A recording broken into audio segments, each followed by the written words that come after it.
मुझे कितनी पीड़ा होती होगी कि जो बात आप आज कह रहे हो उसको आप पहले सप्ताह में भूल गए। संजय ने धृतराष्ट्र को पूरा वर्णन बताया, आपने पूरा वर्णन देखा है, पहले सप्ताह का आपने पूरा देखा है। आपने देखा है कि पहला सप्ताह कैसे धोया गया।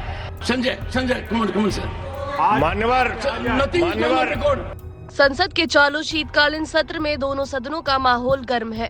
अब विपक्षी इंडिया ब्लॉक ने राज्यसभा के सभापति जगदीप धनखड़ को हटाने के लिए अविश्वास प्रस्ताव लाने की योजना बनाई है।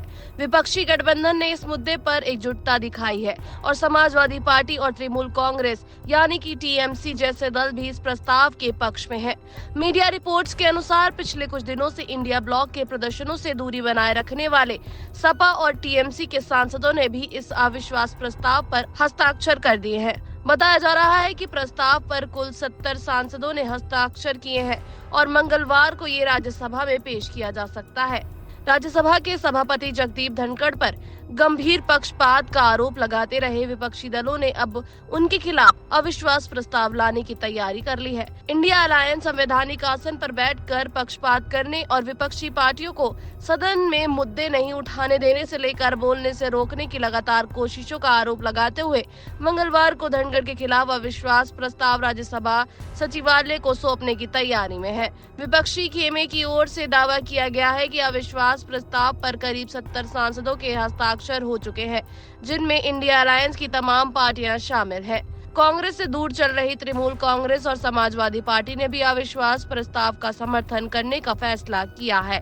इन दोनों पार्टियों के राज्यसभा सदस्यों ने भी प्रस्ताव पर हस्ताक्षर किए हैं। विपक्ष ने अचानक अविश्वास प्रस्ताव लाने की तैयारी सोमवार को राज्यसभा की कार्यवाही के संचालन में धनखड़ की कथित पक्षपाती व्यवहार से क्षुब्ध होकर लिया है। कांग्रेस और तृणमूल के 2 राज्यसभा सदस्यों ने कहा है कि धनखड़ सदन को सत्ता पक्ष का औजार बना रहे हैं और विपक्षी सांसदों को मुद्दे उठाने देना तो दूर, उनकी बातों को भी रिकॉर्ड से बाहर कर दे रहे हैं।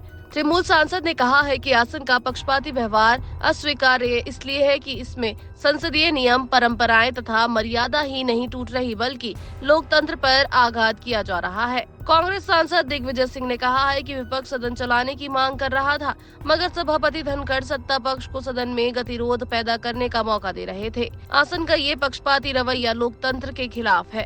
राज्यसभा में नेता विपक्ष मल्लिकार्जुन खड़गे ने तो धनखड़ पर सदन के भीतर ही पक्षपात का आरोप लगाते हुए उन्होंने कहा कि ऐसा कर लोकतंत्र की हत्या नहीं की जानी चाहिए। विपक्षी सूत्रों ने बताया कि सभापति के खिलाफ अविश्वास प्रस्ताव को नोटिस मंगलवार को संविधान के अनुच्छेद 67B के तहत दिए जाने की तैयारी है। अविश्वास प्रस्ताव लाने के लिए कम से कम सदन के 50 सदस्यों के हस्ताक्षर की जरूरत होती है और विपक्ष ने यह आंकड़ा जुटा लिया है। हालांकि कांग्रेस के एक वरिष्ठ सांसद ने दावा किया है कि कोई एक सदस्य भी सभापति के खिलाफ अविश्वास प्रस्ताव ला सकता है और न्यूनतम आंकड़ों की कोई बाध्यता नहीं है। वैसे विपक्ष ने बीते मानसून सत्र के दौरान भी धनखड़ के खिलाफ अविश्वास प्रस्ताव लाने की तैयारी करते हुए अपने इरादे जाहिर किए थे, मगर फिर अपने कदम वापस खींच लिए थे। राज्यसभा में विपक्ष इस बार अविश्वास प्रस्ताव लाता भी है तो सदन के गणित के हिसाब से सत्ता पक्ष के पास बहुमत का नंबर है और इसका पारित होना असंभव है।